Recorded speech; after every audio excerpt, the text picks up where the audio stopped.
Hello, good morning guys. Sa akong isang visit na lang sa aking mga followers, sa aking mga viewers, sa aking subscribers. Sa inyo na kami, pakita kong sample prueba sa inyo. Hindi dito ako sa kabila naman manukan ko uli. Itong linyada ang hinahawakan ko ay bago ko ipagpatuloy magpasalang pala ko sa inyo, sa aking mga subscribers, sa aking mga viewers, sa aking mga followers dito sa aking channel, sa aking YouTube sa Kayaw Kasabong TV channel. Ito siya kasabong. Ito pala ang linyada na kinukuha kung kinukontin ko dati na di-old na white butcher, puti ito siya. Ito siya ang sample prueba ko sa inyo mga baguhan pa lang. Ang mga manok kong ginamit kong materialis, hindi ko kahit saan-saan ko lang to dinadampot sa mga kakilala kong magsabong. Doon mismo to nanggaling. Ang may-ari itong kinukuhaan ko, kakilala ko nga o lumalaban sa event mismo sa mga derby na ginagamit niya white butcher at saka mga high action black, yung mga itim. Dito siya siniswerting ng kulay, lamang din siya sa panalo kahit sa talo.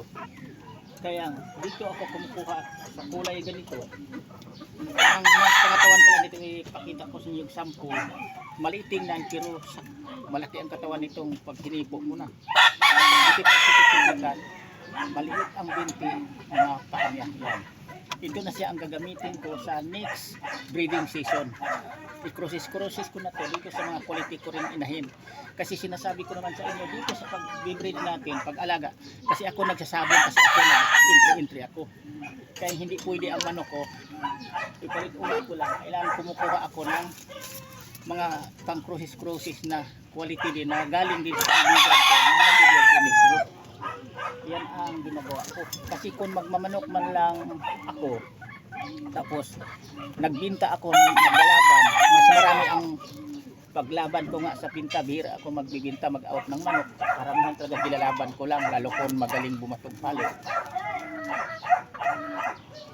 Kailangan kukuha ako ng mga linyada na ni-process ko sa mga kaibigan ko na lumalaban din sa mga derby mismo.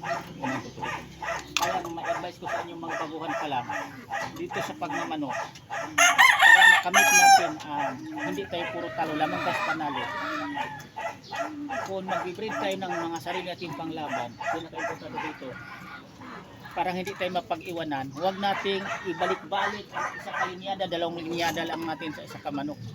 Kailangan kung medyo nakailang balik-balik na sa atin yan, nagagamit na natin sila, hanap naman tayo ng isang linyada na doon tayo kumukuha, katulad ko sa may-ari nito na lumalaban sa derby na lamang sa panalo kasi talo din.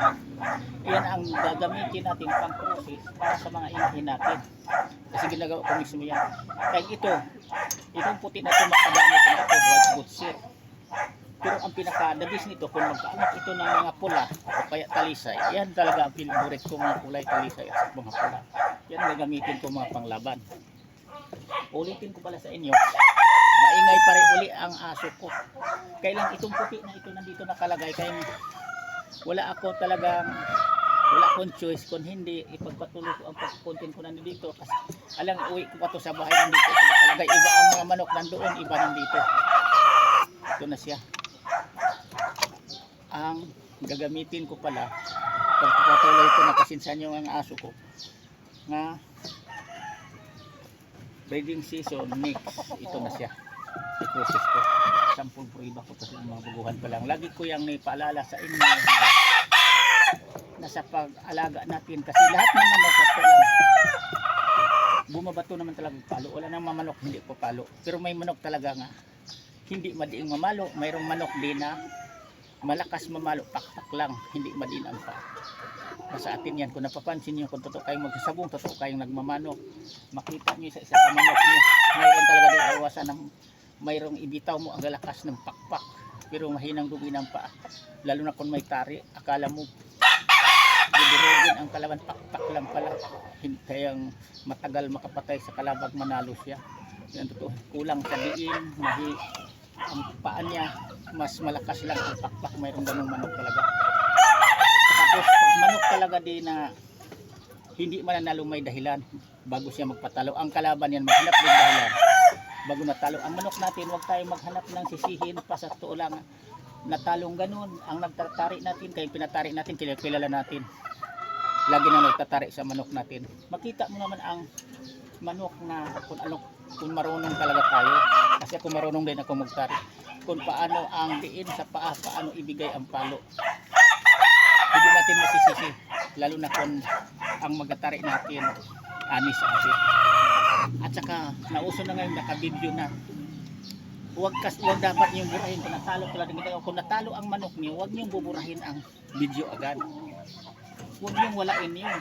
Kasi pag-aralan niyo ngayon yan kung asaan nagkulang tayo sa pagkonbiksyon sa manok, lalo na kung basahan na labanan, huwag niyo talagang alisin, huwag niyong burahin. Ulit-ulitin niyo sa pagpanood kung asaan nagkamali. Ang mapanood niyo sa video kung asaan nagkamali bang ating manok. Kasi may manok natin imbis siya ang pumalo, naagawan siya ng palo, naunahan pa siya. Yan ang totoo. Kasabay yan sa labanan sa manok na magpatalo ang ating manok. Siya ang pumalo, siya pa ang agawan, unahan. Nangyayari din yan sa atin. Pag bitaw mo, paghakbang madulas ang manok, siya ang tinamaan. Mayroon talaga yung nangyayari niyan. Kaya dapat tayong totoong sa bungero kung nakaintindi tayo. Huwag tayo ditong magsisihan. Huwag nating sisihan ang kasama natin. O bakit gano'n nagkaroon ng manok natin. Panoorin natin ang video, ulit-ulitin natin, mapanood natin, mapag-aralan natin yan kung asaan tayo nagkulang sa pagkondisyon sa manok, kung sa basahan. Anong binigay niyang batong bumato ng palo, anong kulang, bakit nagkaganon ang laban niya. Yan lang, sana mayroon kayong mapulot matutunan. Bukas ulit naman. Ito si Kalyaw Kasabong TV. Walang sawang magpasalamat sa inyong lahat, sa aking mga thank you sa inyong lahat. At saka subaybay nila ang aking mga content i-upload dito sa aking channel, sa aking YouTube Kalyaw Kasabong TV. Mayroon talaga kayong mapulot at matutunan pangdagdag sa kaalaman nyo sa pag-alaga nyo ng mga manok.